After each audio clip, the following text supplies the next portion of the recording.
Assalamualaikum warahmatullahi wabarakatuh. Perkenalkan, nama saya Marni dengan NIM A1H1240072. Jadi saya akan menjelaskan materi mata kuliah Filsafat Pendidikan. Sebelumnya saya ucapkan terima kasih kepada dosen pengampu Ibu Dr. Siti Rahmaniar Abu Bakar, SPD, MPD. Baik, langsung saja ke pembahasan. Bab 1, Ruang Lingkup Filsafat Ilmu. Pada dasarnya setiap ilmu memiliki dua macam objek, yaitu yang pertama objek material, di mana objek material adalah sesuatu yang dijadikan sasaran penyelidikan, dan objek formal adalah metode untuk memahami objek material tersebut, seperti pendekatan induktif dan deduktif. Filsafat sebagai proses berpikir yang sistematis dan radikal juga memiliki material dan objek formal. Objek material filsafat adalah segala yang ada. Segala yang ada maksudnya mencakup ada yang tampak dan ada yang tidak tampak. Ada yang tampak adalah dunia empiris, sedangkan ada yang tidak tampak adalah metafisika.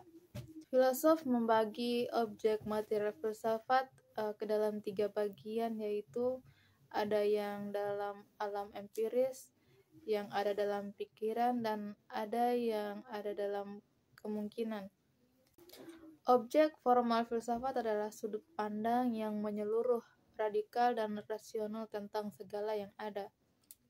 Filsafat teoretis mencakup metafisika, fisika, matematika, dan logika, sedangkan filsafat praktis adalah ekonomi, politik, hukum, dan etika. Ilmu sebagai objek kajian filsafat sepatutnya mengikuti alur filsafat, yaitu objek material yang didekati lewat pendekatan radikal, menyeluruh, dan rasional. Begitu juga sifat pendekatan spekulatif dalam filsafat sepatutnya merupakan bagian dan ilmu. Selanjutnya,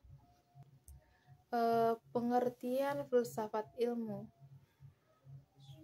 Jadi, filsafat dalam bahasa Inggris yaitu filosofi. Istilahnya, filsafat berasal dari bahasa Yunani, filosofia, terdiri atas 2 kata, philios atau persahabatan, tertarik kepada, dan sophos artinya hikmah atau kebijaksanaan, pengetahuan, keterampilan, pengalaman, dan praktis, intelijen. Secara etimologis, filsafat berarti cinta kebijaksanaan atau kebenaran, love of wisdom.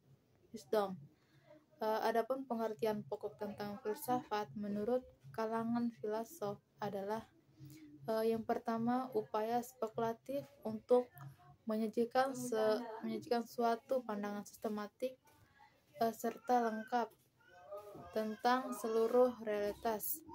Yang kedua, upaya untuk melukiskan hakikat realitas akhir dan besar serta nyata. Yang ketiga, upaya untuk menentukan batas-batas dan jangkauan pengetahuan sumbernya, hakikatnya, dan nilai-nilainya.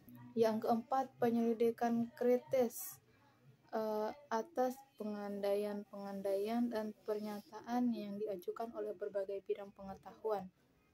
Yang kelima, disiplin ilmu yang berupaya untuk membantu seseorang melihat apa yang kita katakan dan untuk mengatakan apa yang kita lihat.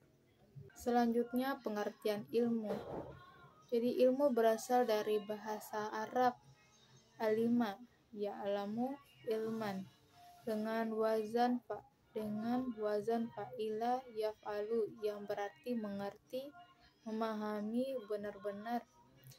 Pengertian ilmu yang terdapat dalam Kamus Bahasa Indonesia adalah pengetahuan tentang suatu bidang yang disusun secara bersistem menurut metode-metode tertentu yang dapat digunakan untuk menenangkan gejala-gejala di bidang pengetahuan. Selanjutnya, persamaan dan perbedaan filsafat dan ilmu. Persamaan filsafat dan ilmu adalah yang pertama, keduanya mencari rumusan yang sebaik-baiknya, menyelidiki objek selengkap-lengkapnya sampai ke akar-akarnya. Keduanya memberikan sintesis, yaitu suatu pandangan yang bergandengan. Keduanya mempunyai metode dan sistem. Perbedaan filsafat dan ilmu adalah objek, material, atau lapangan. Filsafat itu bersifat universal atau umum, yaitu segala sesuatu yang ada atau resita, sedangkan objek, material, ilmu pengetahuan atau ilmiah. Objek formal atau sudut pandangan. Filsafat itu bersifat fragmentaris, karena mencari pengertian dari segala sesuatu yang ada itu secara luas, mendalam, dan mendasar. Selanjutnya, tujuan filsafat ilmu.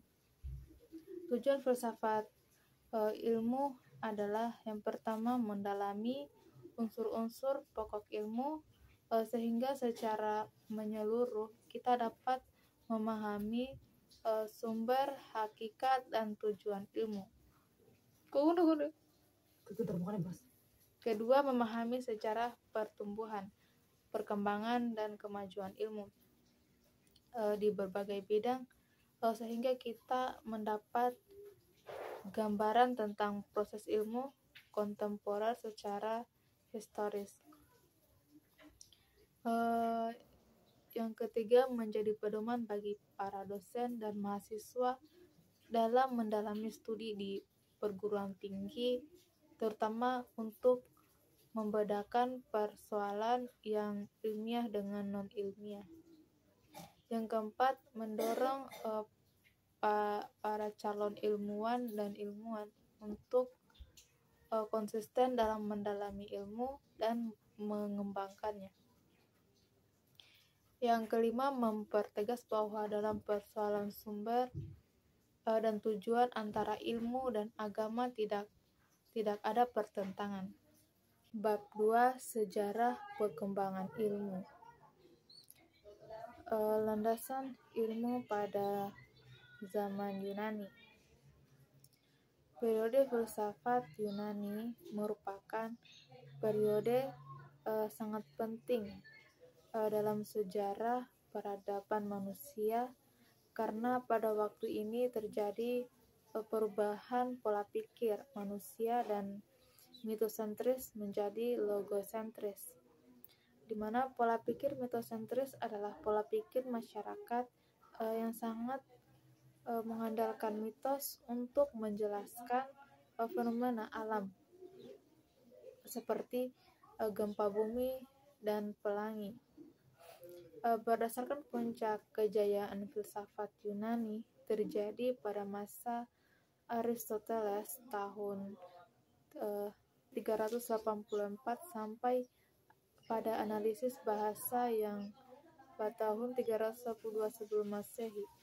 Logika Aristoteles berdasarkan pada analisis bahasa yang disebut silogimi. Pada dasarnya, silogisme terdiri dari 3 premis. Yang pertama, semua manusia akan mati, yang artinya premis mayor. Yang kedua, Socrates, seorang manusia, atau premis minor. Yang ketiga, Socrates akan mati, atau konklusi. Selanjutnya, perkembangan ilmu zaman Islam. Sejarah perkembangan ilmu dalam Islam dalam beberapa zaman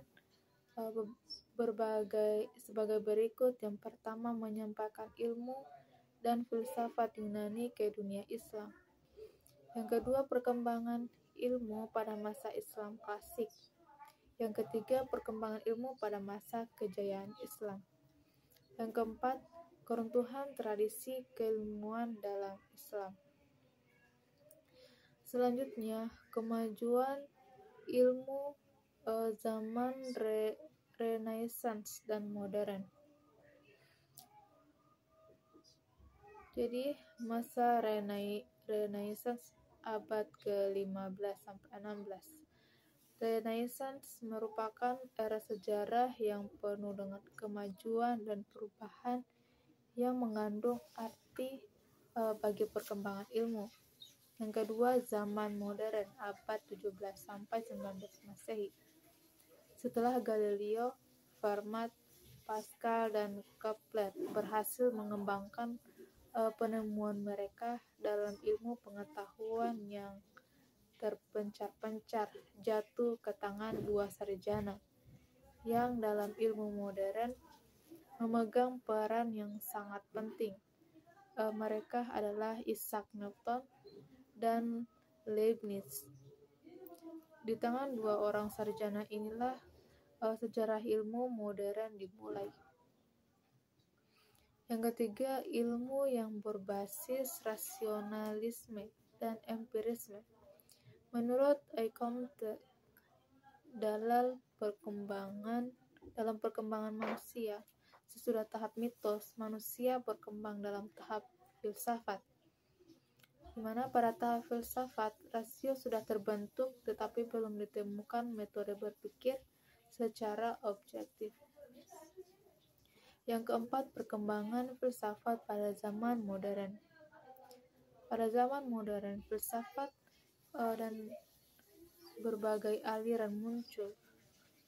Pada dasarnya, corak keseluruhan filsafat modern itu mengambil warna pemikiran filsafat Sufisme Yunani, sedikit pengecualian pada Kant. Bab 3, pengetahuan dan ukuran kebenaran. Definisi dan jenis pengetahuan. Dalam Encyclopedia of Philosophy dijelaskan bahwa definisi pengetahuan adalah kepercayaan yang benar. Menurut Dr. Andros C. D. Gazalba, pengetahuan adalah apa yang diketahui atau hasil pekerjaan tahu. Pekerjaan tahu tersebut adalah hasil dari kenal, sadar, insaf, mengerti, dan pandai. Pengetahuan itu adalah semua milik atau isi pikiran. Dengan demikian, pengetahuan merupakan hasil proses dari usaha manusia untuk tahu. Dalam kamus filsafat dijelaskan bahwa pengetahuan adalah proses kehidupan yang diketahui manusia. Selanjutnya, jenis-jenis pengetahuan. Beranjak dari pengetahuan adalah kebenaran dan kebenaran adalah pengetahuan. Maka di dalam kehidupan manusia dapat memiliki berbagai pengetahuan dan kebenaran. Burhanuddin Salam mengemukakan bahwa pengetahuan itu yang dimiliki manusia ada 4. Yang pertama, pengetahuan biasa, pengetahuan ilmu, pengetahuan filsafat, dan pengetahuan agama. Yang kedua, perbedaan pengetahuan dengan ilmu. Dalam kamus besar bahasa Indonesia, ilmu disamakan artinya dengan pengetahuan. Ilmu adalah pengetahuan. Pengetahuan merupakan hasil tahu manusia terhadap sesuatu atau segala perbuatan manusia untuk memahami suatu objek tertentu. Dalam Encyclopedia Amerika dijelaskan bahwa ilmu adalah pengetahuan yang bersifat positif dan sistematis. Selanjutnya, hakikat dan sumber pengetahuan. Hakikat pengetahuan. Jadi, hakikat pada dasarnya adalah keadaan mental atau mental state. Mengetahui sesuatu adalah menyusun pendapat tentang suatu objek dengan kata lain menyusun gambaran tentang fakta yang ada di luar akal. Terdapat dua jenis teori untuk mengetahui hakikat pengetahuan, yaitu realisme, di mana realisme adalah gambaran atau kopi yang sebenarnya dari apa yang ada dalam alam nyata, dari fakta atau hakikat. Yang kedua, idealisme. Idealisme pengetahuan adalah proses mental atau proses psikologis yang bersifat subjektif. Selanjutnya, sumber pengetahuan. Ada beberapa pendapat tentang sumber pengetahuan, yaitu empirisme. Kata ini berasal dari kata Yunani empirikos, artinya pengalaman. Yang kedua, rasionalisme. Aliran ini menyatakan bahwa akal adalah dasar kepastian pengetahuan. Yang ketiga, intuisi. Menurut Henry Bergson, intuisi adalah hasil dari evolusi pemahaman yang tertinggi. Selanjutnya, wahyu adalah pengetahuan yang disampaikan oleh Allah kepada manusia lewat perantaraan para nabi. Selanjutnya, ukuran kebenaran. Jadi berpikir merupakan sesuatu kegiatan untuk menemukan pengetahuan yang benar. Bab 4 tentang dasar-dasar ilmu. Ontologi. Ontologi merupakan salah satu di antara lapangan penyelidikan kefilsafatan yang paling kuno. Kata ontologi berasal dari perkataan Yunani, on being dan logos, logis. Jadi ontologi adalah the theory of being qua being, teori tentang keberadaan sebagai keberadaan, lois. Kosmologi adalah cabang filsafat yang secara khusus membicarakan tentang alam semesta. Psikologi adalah cabang filsafat yang secara khusus membicarakan tentang jiwa manusia. Teologi adalah cabang filsafat yang secara khusus membicarakan Tuhan. Ontologi dapat diketemukan pandangan-pandangan pokok pemikiran sebagai berikut. Yang pertama, monoisme. Paham ini menganggap bahwa hakikat yang asal dari seluruh kenyataan itu hanyalah satu saja, tidak mungkin dua. Yang kedua, dualisme. Setelah memahami bahwa hakikat itu satu atau monoisme, baik materi ataupun rohani. Yang ketiga, pluralisme. Paham ini berpandangan bahwa setiap segenap macam bentuk merupakan kenyataan. Yang keempat, nihilisme. Nihilisme berasal dari bahasa Latin yang berarti nothing atau tidak ada. Yang kelima, agnotisme. Paham ini mengingkari kesanggupan manusia untuk mengetahui hakikat benda, baik hakikat materi maupun hakikat benda.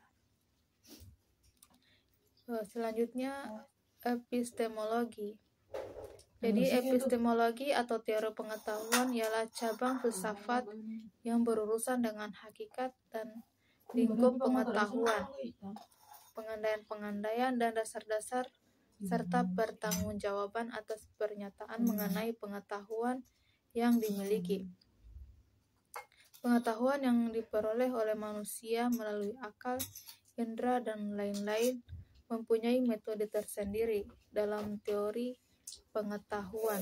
Di antaranya adalah metode induktif, metode deduktif, metode positivisme, metode kontemplatif, dan dialektis. Selanjutnya, aksiologi. Ilmu merupakan sesuatu yang paling penting bagi manusia karena dengan ilmu semua keperluan dan kebutuhan manusia bisa terpenuhi secara lebih cepat dan lebih mudah. Jadi aksiologi adalah teori tentang nilai. Bab 5 tentang sarana ilmiah.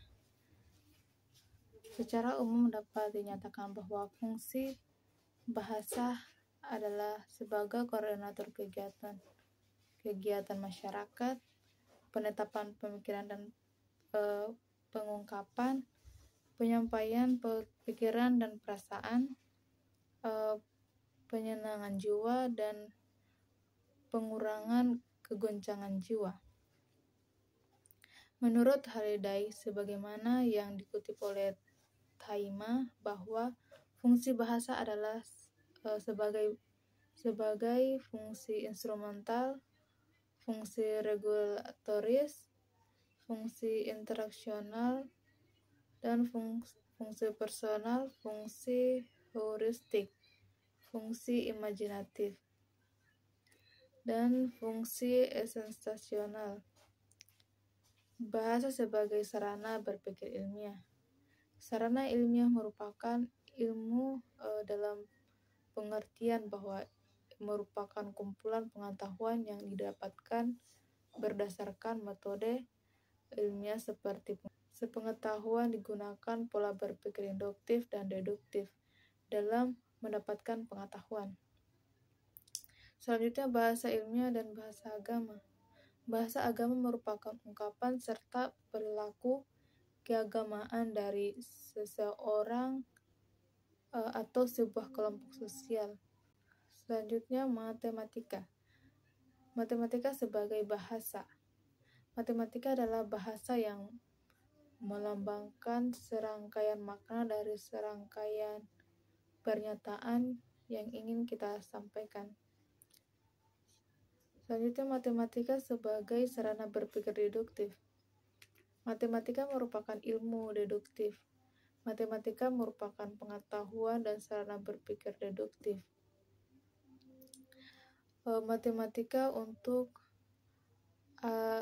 ilmu alam dan ilmu sosial. Matematika merupakan salah satu puncak kegemilangan intelektual dalam perkembangan ilmu pengetahuan alam. Matematika memberikan kontribusi yang cukup besar. Selanjutnya, statistik. Secara etimologi, kata statistik berasal dari kata status atau bahasa Latin yang mempunyai persamaan arti dengan kata state atau bahasa Inggris, yang dalam bahasa Indonesia diterjemahkan dengan negara.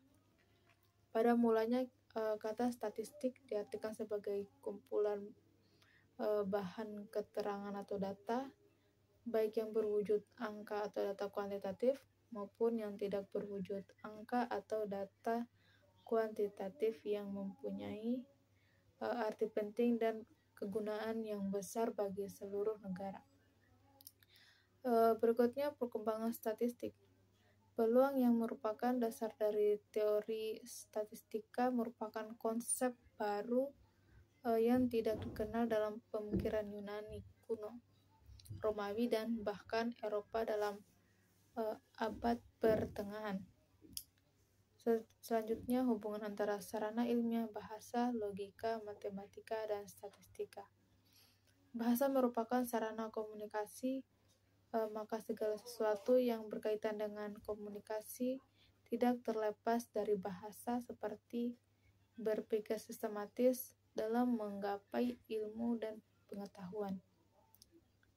Berikutnya, tujuan pengumpulan data statistik.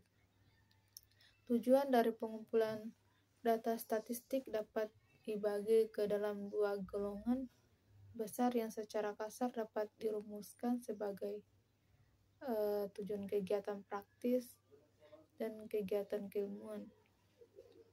Selanjutnya, statistika dan cara berpikir induktif. Ilmu secara sederhana dapat didefinisikan sebagai pengetahuan yang telah teruji kebenarannya. Semua pernyataan ilmiah adalah sesuatu intelektual di mana konsekuensinya dapat diuji baik dengan jalan mempergunakan panca indera maupun dengan alat-alat yang membantu panca indera tersebut.